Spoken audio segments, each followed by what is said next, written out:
Death Blow Podcast second episode, and right now we will talk about the most legendary singer. It is obviously Quorthon of the project band Bathory.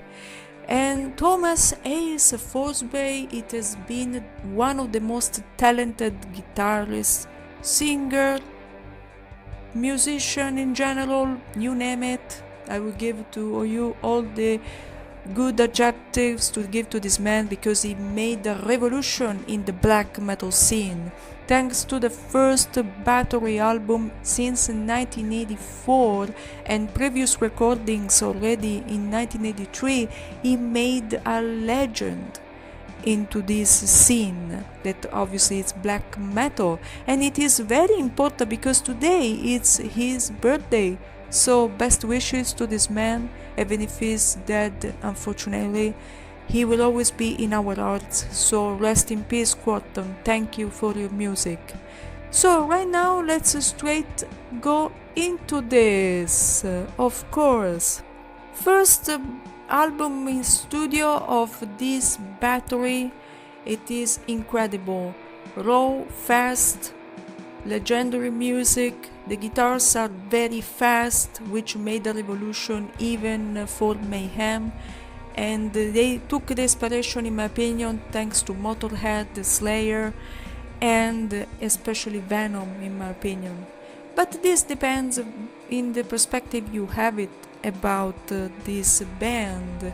So Bathory formed in 1983 with Quorthon at the vocals.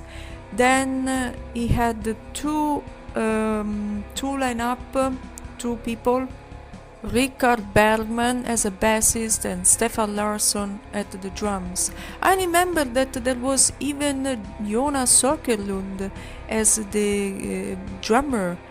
So I don't know if it was before they started to record into the studio or after. So feel free to tell if you know more about this. But Stefan Larsson is the official drummer.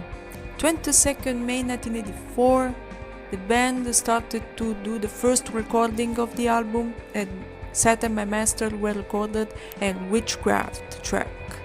So that appeared in the Jubileum Volume 3, so it is brilliant. So they started to record in June 84. They start to record the first album. Talking about my personal taste, I need to tell that I really like the intro, and even Reaper, Necromancy, even Sacrifice, I really like it. So Raise the Dead is my favorite. It has these typical riffs at the beginning, you know, it's like do-do-do-do. It is very brilliant, remembers me to thrash metal bands, and it is awesome. Another album I just want to talk about it is of course one of my favorite, Blood, Fire, Death, guys. Blood, Fire, Death, it is incredible because in every single song, recorded 8 October 1988, this is double genres. It is both black metal and even Viking metal.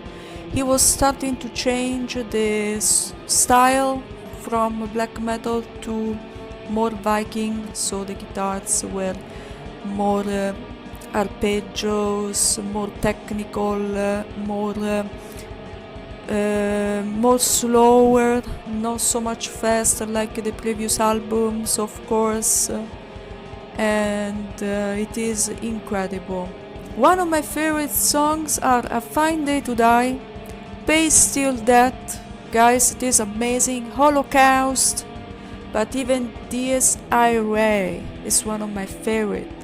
But of course, Blood, Fire, Death track, it has that vibe that is typical when you listen to the war, because he wanted to represent war, he wanted to represent the snow, he wanted to represent even the northern gods like Loki, Fenrir, the Northern mythology, and even Odin, of course. So this brilliant change for me, it is great. I really need to be honest. I really like this album.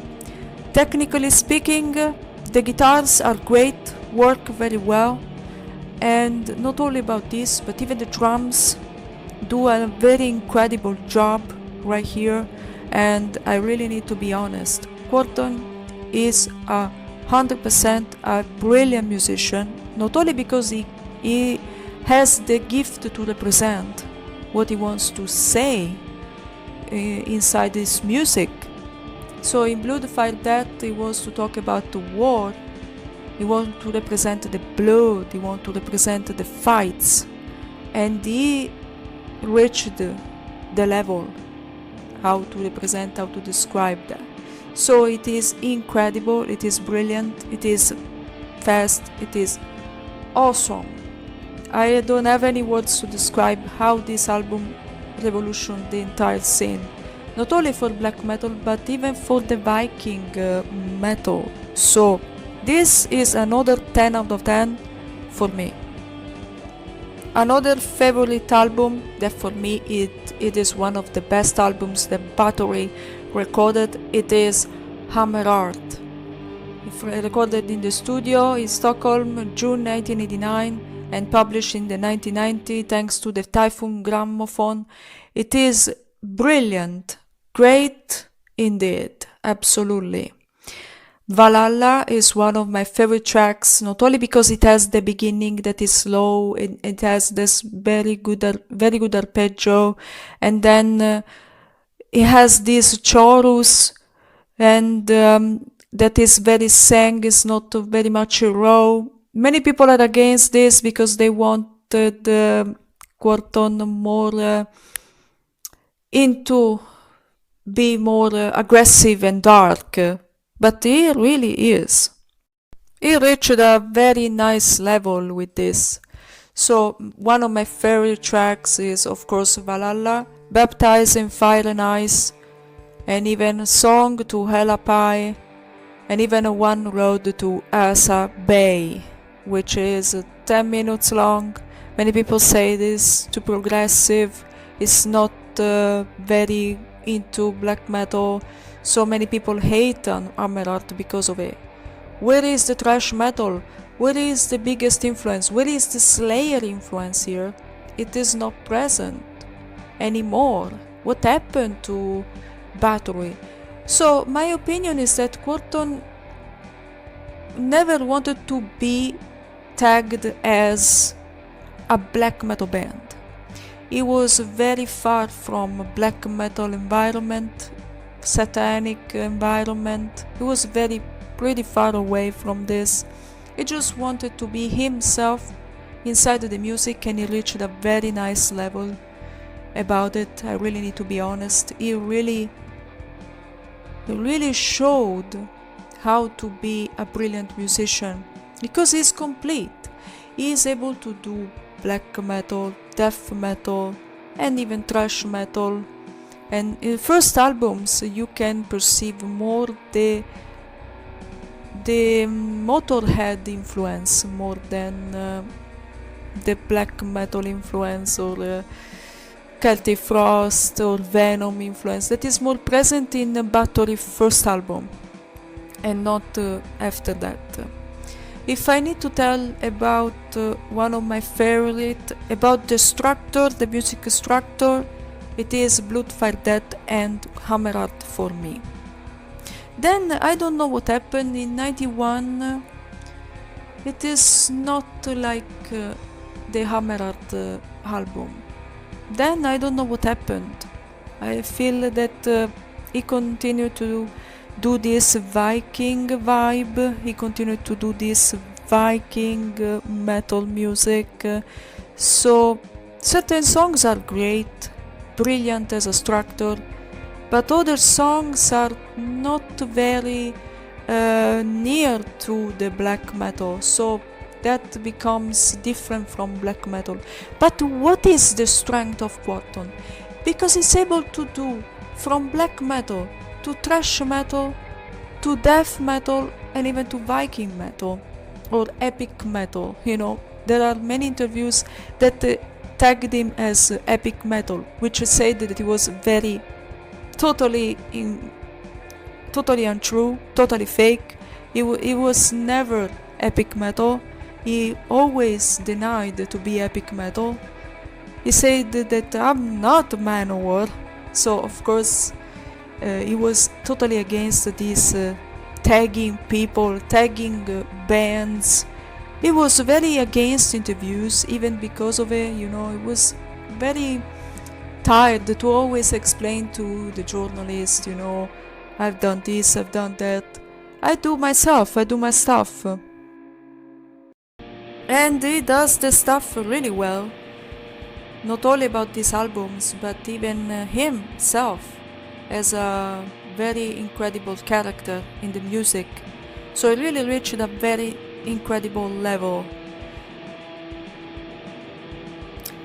Talking about the personality of Quorthon, I just want to tell that I just watched the videos on YouTube about the Hammer Art DVD that there is on YouTube about himself and the tour he made for the interviews that he was doing around. I don't know if he did concerts or something related to it, I don't know, but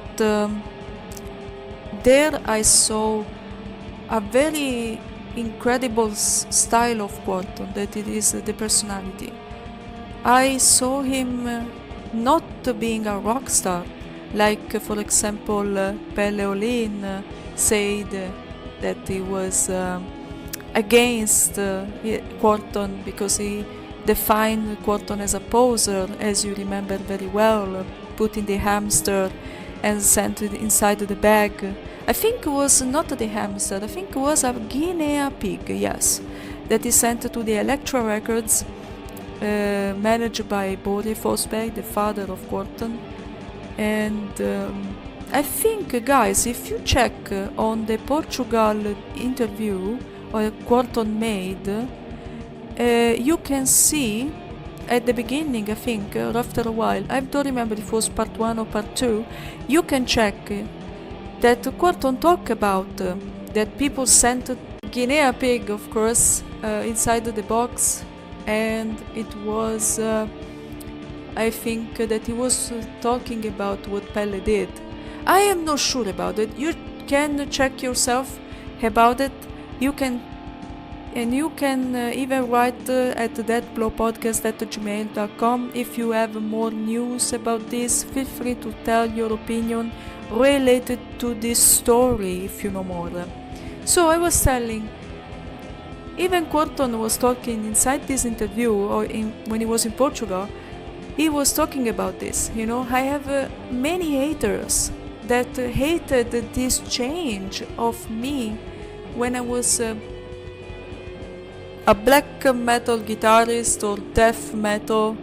So people didn't accept this change of him, and that was a big problem, because of this fact that he received many dead hamsters. And he's talked about this interview, which check it out about it. If I could be wrong, feel free to tell this at this email that I've told you. So he was never a rock star or having a rock star behavior with the fans, the organizers. He always showed to be real. I don't know if, for example, the Hammer Art DVD was the intention of the Black Mark production to show the part of him more genuine, more real. I think that is the strength of Quorthon. He was near to his fans, answering, saying that he was answering to the questions that the fans did. He was showing the genuine part of him. That is the strength of this brilliant singer. Musicians, you name it. So that is the strength of Quorthon in every side. He explains his theories in a calm way, like I saw in this video, like I watched in this video, and he was himself 100%. That's why he will always be remembered throughout the years. Thanks to Bathory, his project, not a band, of course. He changed the lineup throughout the years, which is something that shows that he is better alone than with other people, being productive. I think so. I think that he was more productive when he was alone than with other people. I don't know, I never met him, so I don't know.